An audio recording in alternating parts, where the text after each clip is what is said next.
So garage gyms have always been something I really like, and I stumbled into this one, and I think they're training. See what they got. Go away! I heard you have a garage gym. We don't want any.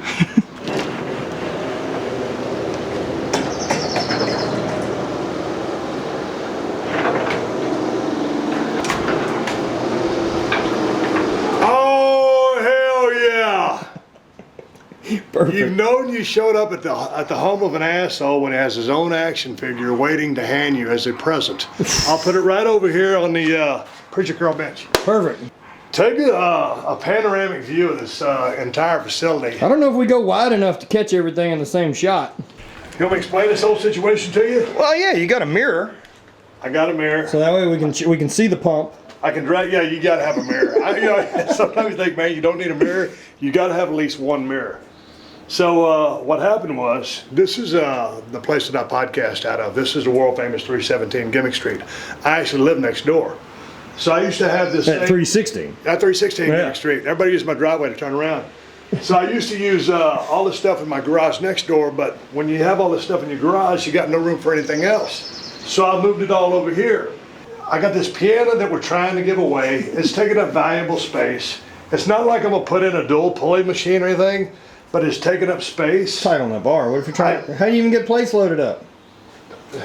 I got to pull this thing back, actually load the place up. But see, look, this is the basics. Yeah. Gold's Gym is 2.5 miles down the road. I could train there if I wanted to, but I just don't like being around people too much. And in my free time, when I come over to train, I've got this half rack.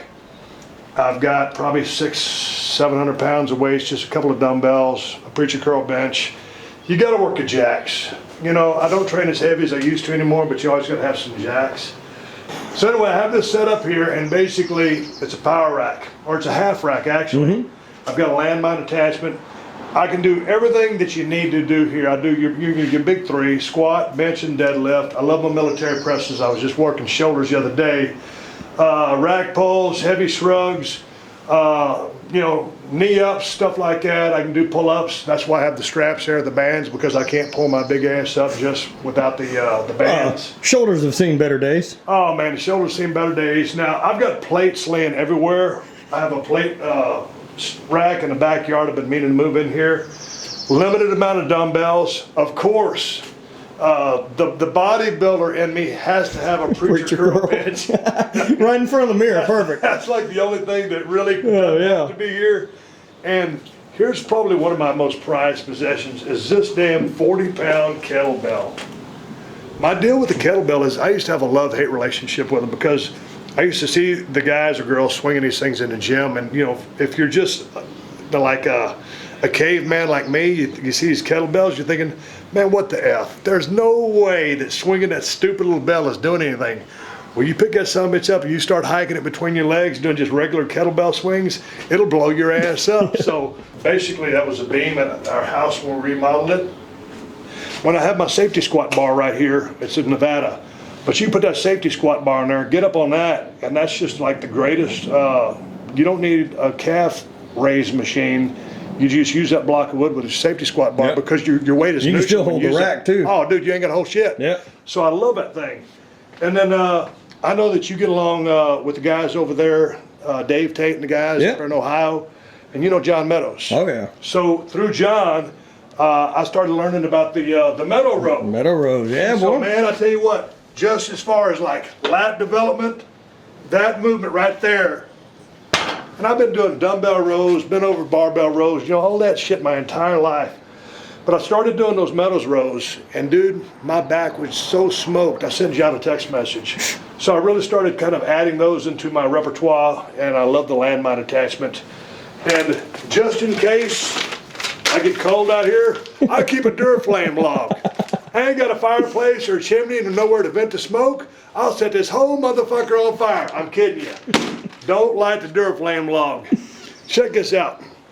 I like to veg out in here. There's a dog that barks all the time next door. I put my little Bluetooth speaker on. Yep. I put my Pandora radio on. Normally, What are you listening to? Basically, you know, Boston Pandora is my go-to because it covers a wide range of stuff. Does Coldplay ever start playing? Because I believe no matter who you pick on Pandora, at some point. No, they won't play Coldplay, but you'll get some every now and then you get some Earth, Wind and Fire, some There you go. Cameo and stuff like that. But you won't get any Coldplay on Boston. If I'm a little bit of a heavy metal mood, I'll go Megadeth or Metallica Pandora. Kind of like right now with what I'm doing with my training, I'll do like chest, shoulders, and tries, but I'll do like one movement and I'll do like 10 sets of 10, kind of volume training. Or sometimes I'll get in the mode of doing chest tries and then back buys and then do a leg day and a day off or shoulders. But man, this is my setup. With what I got here, that's all I need. That's it. So I've kind of pared down a little bit. I've kind of had, you know, all the gym stuff, but I always downsize and start selling shit. I'm kind of done with it, and this is the final setup. And it's in disarray because that's kind of the way I live my life. I'm a little bit unorganized.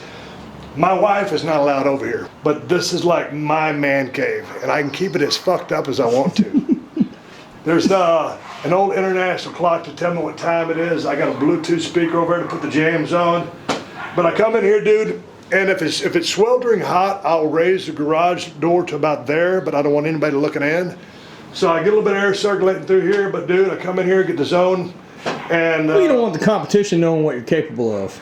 yeah. And I'm working on a bunch of secret techniques that I've been refining for years. It's almost like the Weider bodybuilding principles. Yeah, these are the Austin training principles where most of the time I'm in here lifting and I've got a barbell or a dumbbell in one hand and a margarine in the other hand. This is a Broken Skull laboratory. This is. Yeah. This is where, man, I don't know if this is where greatness or excellence is created, but mediocrity for sure. But dude, this is my home gym. As soon as I get rid of this piano and find a place to put it, I'll have just a little bit more breathing space in here. I close the door. I can't hear that dog bark incessantly over there. And that's how I'm able to maintain this fabulous physique that I'm displaying right now in full camo. Well, I've trained at home in my garage for the last 10 years or so, and it's gone through a bunch of different places, but I wouldn't trade being able to train at home. You know what I need to do? I just need a couple of rubber mats because, you know, when the dumbbells are rubber, but when, you know, Yep. when you're dropping this shit or you're doing heavy Stall deadlifts, mats. There's a lot of Tractor Supply stores around here. You ain't kidding. That's where you can get the cheapest stuff. Yeah, that's where I buy all mine. Yeah. Next time I come out, I'll drive a couple out for you. Yeah, grab something for me. The basics is all you need, and that's all I got. Perfect. This is my prize black lab, Callie. She's 1 year. Lab at the house. She's a year and 2 months old. She just got finished getting in the swimming pool. And 4 days ago, I was holding a bully stick for her, and she was chewing it, and it got down to be like, Callie, come here. Callie, Callie, Callie, come here. I don't normally keep that gate open. I was holding a bully stick for her, and man, she chomped the shit out of my thumb. It started squirting blood everywhere. It was like a horror movie. That's how bad it was. And I said, God damn it. My wife said, what happened? And she saw the blood spurting everywhere. So I just duct taped it. I went to the urgent care yesterday. They gave me a tetanus shot in my shoulder. Callie's up to speed on her shots.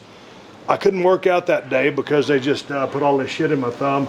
So I'm back to training now. I'm not doing any heavy deadlifts or pulling on anything, but I can still get my pressing movements in. Well, there you go. Well, check out a future episode of Stone Cold's podcast, Steve Austin Show, and And that's the bottom line because we said so.